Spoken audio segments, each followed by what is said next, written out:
YouTube? I'm back again today for another game review. And today I'm very excited to check it out. Happy Feet Mumble's Tumble Ultimate Balancing Game. This is for 1 to 4 players, ages 5 plus. It'll take, I don't know, about 5-10 minutes to play. And in Mumble's Tumble Happy Feet Ultimate Balancing Game, you are going to be taking these really cool little penguin miniatures and trying to balance them on this iceberg right here. If you knock stuff off, you have to take the stuff, and the first person to get rid of all their penguins is the winner of the game. It's light, it's simple, it's for children, but is it good? Let's open it up. I'll tell you what I think. Alrighty then, we're going to take a look at what you're going to get inside of Happy Feet Mumble's Tumble. Now, before we get started, I do want to mention I do not have the rules for this game. I could not find them online. I was able to find some brief description of how the rules were based on the original game, because this is like a spin-off of a different game, but just with the Happy Feet on it. But for the most part, you can pretty much make up your own rules. So, in Happy Feet Mumble's Tumble, you're trying to get all of your penguins onto the glacier in the middle. The glacier is very easy to assemble.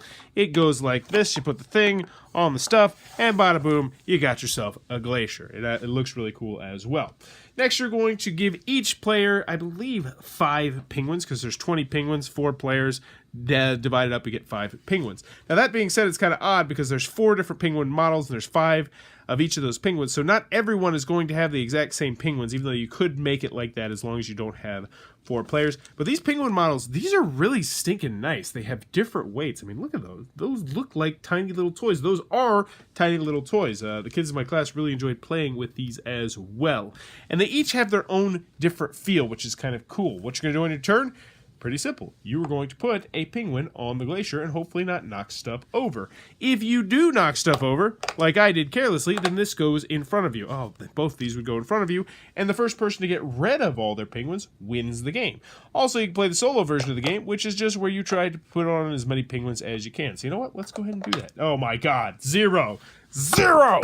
But that, in a nutshell, is what you're going to do inside of Happy Feet Mumble's Tumble. Alright then, Happy Feet's Mumble's Tumble. What are my final thoughts? Let's go over the pros, let's go over the cons. First, on the con side, game's not going to be for everybody for a variety of different reasons. Obviously, this is a children's balancing game.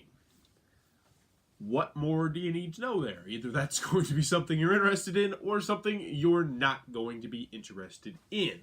Another comment I have with the game is that it says it's for 1 player, but the 1 player version of the game is just, hey, how much stuff can you balance on here without it falling off? So it's kind of like beat your high score, which is kind of neat, but still I would have liked maybe a bit more robust solo game. Maybe an automa for the kids to play with. I don't know. Only goes up to 4 players, so it does have somewhat of a restricted player count. What do you want from me here? It's a children's balancing game. Moving on to the pros, it does its job very well. The iceberg is somewhat difficult to balance on, and that is something that I should mention in the cons. If you do have younger children, they might get frustrated with the actual balancing things on here. So they just have to know that you really do have to place things very carefully. This game is by no means a cakewalk, which is actually something I really like.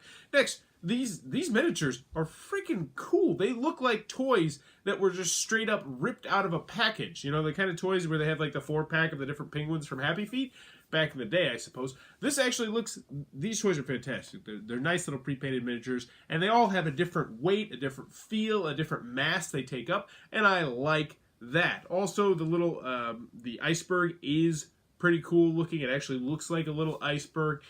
And I think the children are going to enjoy this game. I know my son enjoyed this game. I brought it into my classroom. The kids had fun with this game. And in the end, Happy Feet is a good game. I mean, it's a good children's game. If you have children who like penguins, who like Happy Feet, I think this is a game that I definitely can recommend. If you find it at a thrift shop, make sure it's got all those penguins. And if it does, pull the trigger on this one. It is a game I can recommend if you have younger children. If you don't have younger children, then obviously, no. I mean, I guess you could play it as a party game, but really, do you want to? That's Happy Feet Mumble's Tumble. It looks like it might be your cup of tea. Be sure to check that one out. If you enjoyed this video, please be sure to click on that subscribe button down below in the comments below. Let me know. I'm assuming most people saw Happy Feet 1, but did you see Happy Feet 2? For me personally, no. No, I didn't. Probably why it bombed at the box office. At least I assumed it bombed at the box office because there wasn't a 3rd one. But let me know in the comments below. Happy Feet 1. Did you see it? For me personally, I saw it, but I still like Surfed Up's better, even though I guess Surfed Up is probably an inferior movie. But let me know in the comments below. And as always, thanks for your time, YouTube.